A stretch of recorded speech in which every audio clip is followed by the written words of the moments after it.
সবুজের বুক চিরে নদীর স্রোত, আর তার কোলে গড়ে ওঠা এক নীরব সৌন্দর্যের নাম হরিণঘাটা ইকো পার্ক। বরগুনার পাথরঘাটায় অবস্থিত এই বন শুধু একটি পর্যটন কেন্দ্র নয়, এটি প্রকৃতির এক জীবন্ত পাঠশালা। পাথরঘাটা সদর ইউনিয়নে অবস্থিত হরিণঘাটা ইকো পার্ক সুন্দরবনের ম্যানগ্রোভ বনভূমির একটি অংশ। প্রতিদিনই এখানে ছুটে আসে প্রকৃতিপ্রেমী মানুষ, শিক্ষার্থী ও পর্যটকরা। বনের ভেতরে হাঁটার পথ, পাখির ডাক আর নীরব পরিবেশ সব মিলিয়ে হরিণঘাটা এক অনন্য অভিজ্ঞতা। এই বন শুধু সৌন্দর্য নয়, পরিবেশের ভারসাম্য রক্ষায় গুরুত্বপূর্ণ ভূমিকা রাখে।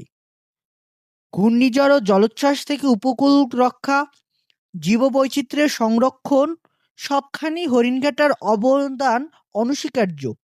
এটি ভবিষ্যৎ প্রজন্মের জন্য এক অমূল্য সম্পদ। কিন্তু দুঃখজনক হলেও সত্য, রক্ষণাবেক্ষণের অভাবে দিন দিন হারিয়ে যাচ্ছে এই সৌন্দর্য। ভেঙে পড়ছে হাঁটার পথ, তৈরি হচ্ছে নিরাপত্তা ঝুঁকি।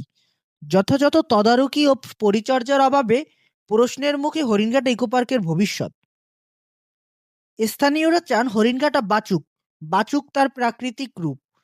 সঠিক উদ্যোগ নিলে এই ইকো পার্ক হতে পারে বরগুনার পর্যটনের অন্যতম প্রধান আকর্ষণ।